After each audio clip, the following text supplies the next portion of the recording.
वो परम सिद्धि प्राप्त होगी जो किसी साधना से नहीं प्राप्त होती है। जब तक शरीर स्वस्थ है तब तक कचाई न रखो। कल चर्चा हो रही थी काचे धर्म की, उसमें जो शेष है उसको श्रवण करो तो कच्चाई दूर हो जाएगी, तो निष्ठा आ जाएगी, सच्चाई धैर्य आ जाएगा। श्री सेवक जी महाराज कह रहे हैं कि जब आपने शरणागति हरिवंश चंद्रजू की ले ली, ध्यान से सुनिएगा, लोगों के मन में कई तरह की शंकाएं रहती हैं, इनका त्याग कर दो। गीता जी में भगवान ने कहा ये यथा माम प्रपद्यन्ते तास तथैव भजाम्यहम्, मुझे जैसे जो भजते हैं मैं उनको वैसा ही भजन में अनुभव हो। अब आप प्रभु को पत्नी रूप से भज रहे हैं तो वही बैठे हैं तुम्हारे पास, तुम्हें समझ में नहीं आ रहा। पुत्र रूप से भज रहे हैं तो पुत्र रूप में वही बैठे हैं। ये यथा माम प्रपद्यन्ते, इसको बहुत सरलता से देख लो।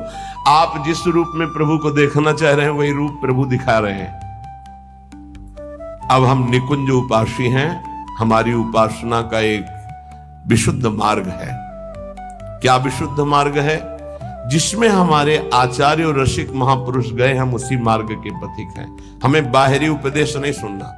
क्या बाहरी उपदेश?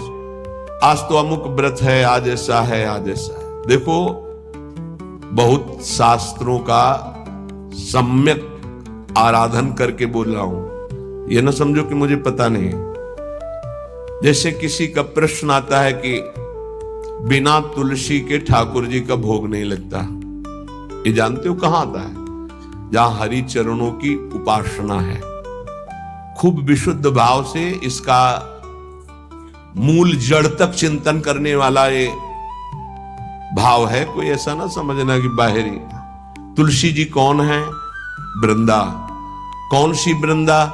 यहां वृंदावनेश्वरी की सखी वृंदा सखी नहीं, ध्यान रखना। ये वृंदा सखी नहीं, अधिष्ठात्री हैं। अनादि वृंदावन, अनादि वृंदा सखी। ये वो वृंदा जो नारायण को पति रूप में बनाना चाहती थी। तो देवर्षि नारद जी आए और कहा, देवी नारायण को ऐसे तुम पति रूप में नहीं बना पाओगे, पहले तुम्हारे पातिव्रत धर्म की परीक्षा होगी। बोले देने के लिए तैयार हूं। बोले एक व्रत तुम्हारा पातिव्रत यदि पास हुआ तो नारायण तुम्हें पति रूप में प्राप्त होंगे। बोले तथास्तु, आप हमें बोलिए किसके साथ मैं अपनी आराधना का स्वरूप प्रकाशित करूं। तो उनका जालंधर राक्षस, इसको पति बनाना होगा और तुम्हारे पातिव्रत से त्रिभुवन में पता चलना चाहिए कि तुम्हारी जैसी कोई सती और पतिव्रता नहीं। बोले जैसा आप आदेश करेंगे।